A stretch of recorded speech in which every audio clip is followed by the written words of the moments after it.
There'll be occasions where we score 4 or 5 goals, but when it matters, man are not defending to their standards. Man are not scoring to their standards. Me and you both know football is a simple game. If you don't defend well and you don't score the goals, you're in trouble, bro. Like, so we're gonna keep saying this thing week in, week out. Like, we're gonna keep talking about the manager. We're gonna keep talking about the players. Definitely the olders.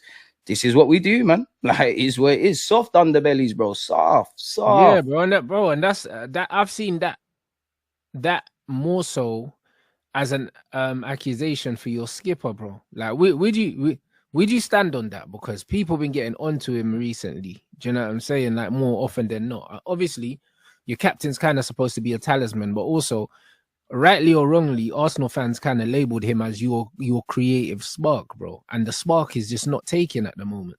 Where should we start? On the creative thing or the captain? Let's start creatively. Odegaard needs to do a lot better. I don't know what's happened since you've had that your season. You started, when you initially came back from your long-term injury, you started well and you've reverted back to type. You ain't doing the job. You're not leading by example and all of that kind of jazz. Now, my problem with Mikel Arteta, obviously, if Odegaard's your creative spark, fair enough. But I might be naive. I don't understand football like Mikel Arteta. But I think creativity needs to come through from everywhere. When it's so structured and stuff and it doesn't have that healthy randomness, you leave yourself susceptible to it. Let's be honest. I got a lot of time for Odegaard. The man's soft. He's not the traditional kind of captain. But I do think too much is made of it. The United teams that won titles, the Arsenal teams that won titles, whether they were with it and dogs or they were soft, bro, there's 11 man out there. Like, just make it happen. I'm not going to act like this is new to me with Odegaard. Odegaard is not someone that if you got into problems in a nightclub, you'd want by your side. Like, for me in this team, if I could, I wouldn't strip Odegaard of the captaincy because we're at where we're at. It's a Gabriel or Declan Rice thing. They're the kind of traditional things. But it's all very soft and very nice and cozy where Arsenal is and kumbaya. And I hate to say this about my club, but I always say it. If you haven't watched Mighty Ducks, Cool Runnings, or what's the other one, Coach Carter, go watch that. Unfortunately, go watch that. If you ain't watched it, go watch it. That's what it is. It's very kumbaya, and I do think we've got a good foundation, all of that. As you know, I always say on your platform, brother, it's about getting over the line. I don't think we're terrible, but it's about getting over the line. And that nastiness, those fine margins that my team always waffle about and never on the right side. When you ain't got a striker, that needs to come from upstairs, though. But it's not going to come from upstairs, bro. At best, it's going to be a Liverpool thing with Klopp and FFG in that. I know Liverpool fans have never been happy with FSG or whatever. Whatever Klopp did, he got them a Prem, he got them a champs. Arne Slot is definitely minimally getting one trophy. This is where you're in that. This is where you're in that kind of mad range. In that the Cronkies don't want to win stuff. They have given Arteta money. He's fumbled a lot. This is where we're at. That's why I feel you can't just blame the manager. You can't just blame the players. You can't just blame the Cronkies. I'm not saying to keep Arteta, but if we clip Arteta, the next manager is going to have to work in the remit. All this club is telling me, based on January and the summer, these man just want to get top 4, bro. The top, and again, it's not mathematically a certain, but top 4 is cool. Why else logically? I guarantee you, Rants, if we were, I don't know how the points works, but if we were 6th, 7th, and it's looking like it's only a top 4 thing and we're quote unquote in touching distance of it, anyone want to bet me we don't act and sign players in January? But we're on course to get that. That's why you look at the summer market, bro. It looks all but guaranteed, bro. That's why there's no reason to go out there and do anything. That's why it's comfortable, bro. Like, that's why it's comfortable. An owner that wants to win stuff, you go and get that, whether Watkins is the guy or not, and people do this, he's 29. The club have gone against their own logic, because whether you bidded for him as to show face or bidded for him to genuinely get him, you still bidded for him. That 40 million, I'm no expert. I can't tell you what striker to get and what winger, but you really can't find a profile, bro. You can't. Really, where Ethan is our best attacker, Saka's irrelevant because he's injured, Jesus is gone, Kai Havertz, this is probably our problem. Like, as much as I don't think Kai's the guy, statistically and in terms of consistency, he's pulled his weight a lot more than some of his attacking teammates, which therein lies the issue. A team that wants to win the Prem, this is not sustainable. So you've kind of shot the manager in the foot. The manager's fumbled his thing. Look at the summer, bro. Even with all of these injuries, Calafiori's probably the best one, but Calafiori, Moreno, flipping Neto, I don't want to do a yard man dirty like Sterling, but none of these man are in the starting 11. There was not a single player that came in. And they don't really bring you on anyway. Like, not only are they not in the starting 11, but they don't really raise the level of the squad like that. Do you know what I'm saying? For me, it's the start. It's two things. This is what, and I got a lot of hate on my channel for saying it in the summer. I was like, all I want to do is be able to answer two things. Is there a striker, or winger, or players, or in midfield, actually, for long-term partner for Rice? Are we going to get players that immediately improve that starting 11? We never done that. At this moment in time, did we improve the depth? We never done that. Every question that we've been talking about as Arsenal fans, You've got an answer to it this season. We said if Ben White gets injured, if Odegaard gets injured or his form, what happens with Saka? What if we get mad injuries? A club that is serious, and I'm mainly talking about the ownership, a club that's serious. You look at last season and you say we finished 2 points off. Kai Havertz only did it for a half a year. The other boys, excluding Saka, had little patches of form. We had a clear run with injuries, but you still missed Timber, Tomiyasu, and Partey. You make sure that you cover your back, bro. Madness. So Arteta has to hold it. The club have to hold it. And this is where we're at. I only feel sorry for the players and the fans. Even Declan Rice. Declan Rice came out. I can't remember the game, bro, but he came out and said, oh, Tini had to come and play left wing. I'm sure the manager wants to sign people. So that tells me indirectly, because Rice can't shut up on the best of days, how men are feeling. Shot ourselves in the foot, not controlling the controllables and all these buzzwords that they speak on, man. It's a joke thing. Yeah, but why would Tierney need to play left wing if you brought in Raheem, blood? Man, and this is what I'm saying. Like, I think, to be fair, I think the game I'm referring to, Sterling was injured, but this is what I'm saying. Let's be honest. We can, we love Sterling. He's a yard man. Some people can fall for that. I got a point to prove and all that. It's a relationship of convenience. You're scrambling around for a goalkeeper and an inside forward to the last day of the season. And it's a thing where you get Sterling, it's better than nothing. Arteta don't rate him. You've just replaced Reece Nelson. When you play him, he's playing right wing. It's not serious. It's just ticking over to get top four. As long as the money comes in, even going back to the summer, like, there seemed to be an emphasis on sales. From a footballing point of view, it's a failure. I don't feel the Cronkies and anyone who's an accountant or anything in connection to Arsenal think it's a failure. We're ticking along. The fan base isn't exactly divided. As long as Mikel Arteta doesn't go too crazy, like we've dropped out of the full top four race, everything is cool. Everything is nice. Everything is kumbaya. And this is why we're at where we're at, bro. Like, I'm saying the same things on your channel. So everything week out, bro. Yeah. So effectively, everything's operating the way that it's supposed to. Exactly. Apart from what us fans want. So this is why on the best of days, I don't get too excited, but you have to mentally check out. If something happens, great. If we somehow win the Prem or the champs, amazing.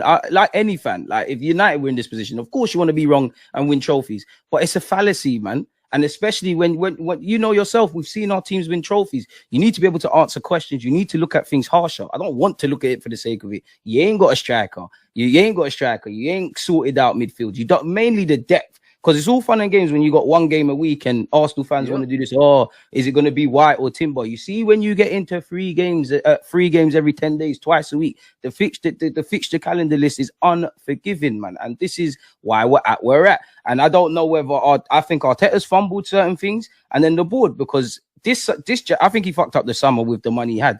January's begging for signings. Things are not happening. Then you look at last year where at 2 occasions, he said we got one of the smallest squads. In the build up to the City game, he said we came into this season with 19 players coming off the back of 3-4 long-term injuries, trying to compete in 4 trophies. Now, I say that not to even get into that.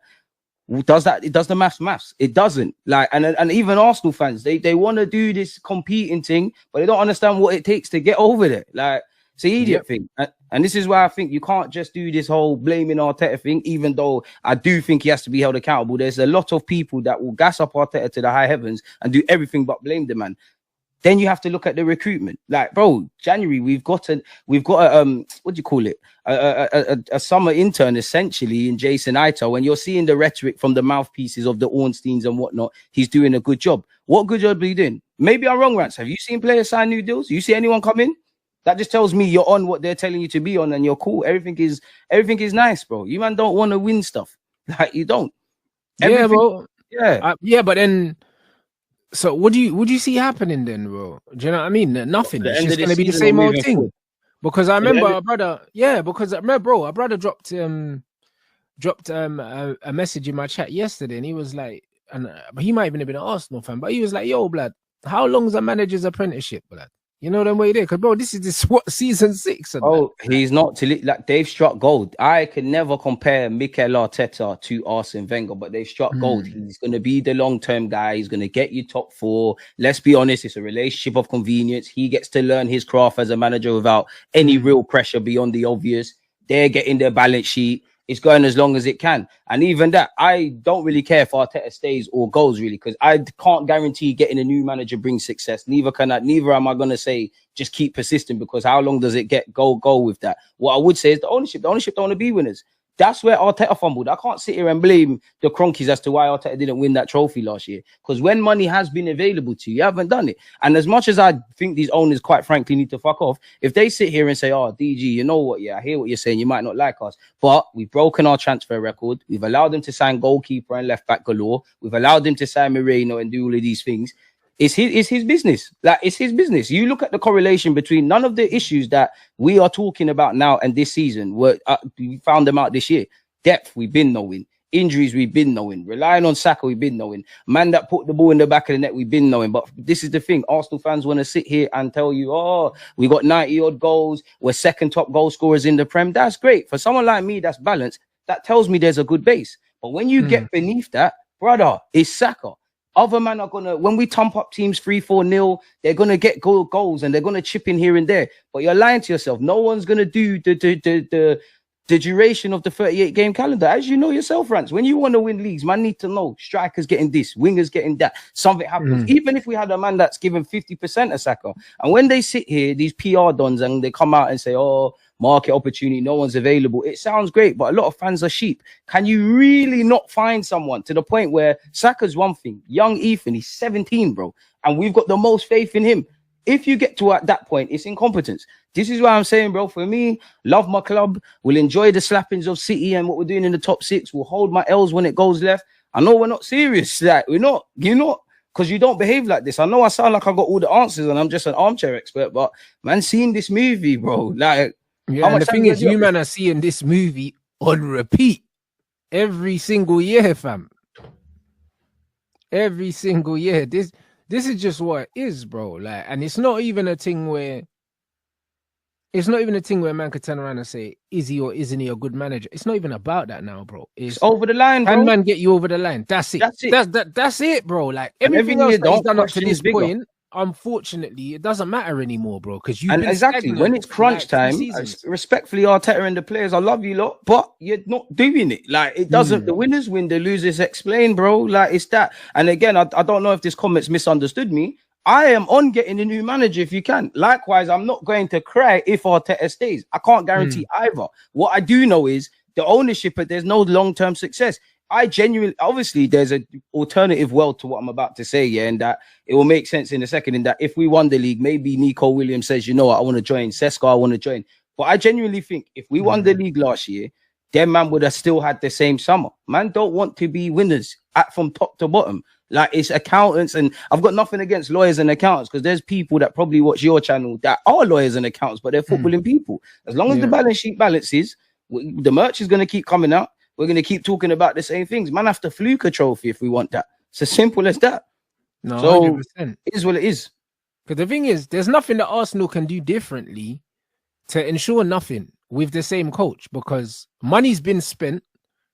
Do you know what I'm saying? And you man have been stagnant, bro. Like, man are breaking transfer records, club transfer records and stuff. So it's not like man are not doing stuff. And this has been the worst season in this quote-unquote title race. 2020, obviously, I only care about winning, but 2022-23, cool. It was a breath of fresh air. Last year, we was going to fall off. Everyone was going to be amazing. And ultimately, we didn't win it. But there was defensive solidity, and we did what we could in it. It is what it is. The same old issues were there. I wanted Arteta to marry that 2022-23 attacking sense with the defensive of last season. This year, and I can only speak for myself, I've not been happy since the start of the season against Wolves. I love beating PSG. It's nice to thump up players in teams in the top six, but generally the football, everything, like, we're not maximizing everything we can maximize. So we're gonna keep having these conversations, man. Like, at this point, I don't know what else to tell you, Arsenal related, bro.